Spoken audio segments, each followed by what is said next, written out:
Laura Lynch, one of the founding members of the country music juggernaut the Dixie Chicks, has died. Lynch was killed in a car crash outside of El Paso, Texas. She was 65. Her cousin Mick Lynch revealed that she had died on Friday while driving from El Paso to Del City, which is about 96 miles east. The Texas Department of Public Safety confirmed Lynch's death. She played upright bass for the original quartet lineup of the Dixie Chicks before jumping in on lead vocals later in her stint.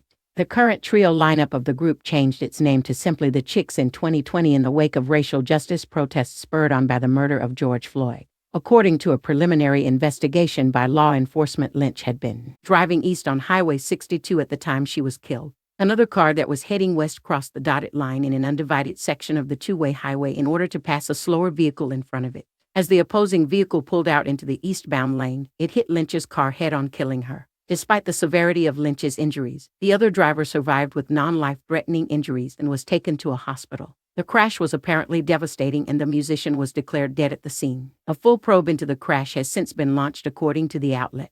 In a statement posted to Instagram by the band now known as the Chicks, they paid tribute to Lynch. The statement said, "We are shocked and saddened to learn of the passing of Laura Lynch, a founding member of the Chicks. We hold a special place in our hearts for the time we spent playing music, laughing, and traveling together. Laura was a bright light. Her infectious energy and humor gave a spark to the early days of our band. Laura had a gift for design, a love of all things Texas, and was instrumental in the early success of the band. Her undeniable talents helped propel us beyond busking on street corners to stages all across Texas and the Midwest." But after Macy's departure in 1993, spurred on by the group focusing on more contemporary songwriting, Macy departed the group, leaving Lynch to cover all the leads for the group's third album, 1993 Shouldn't Have Told You That.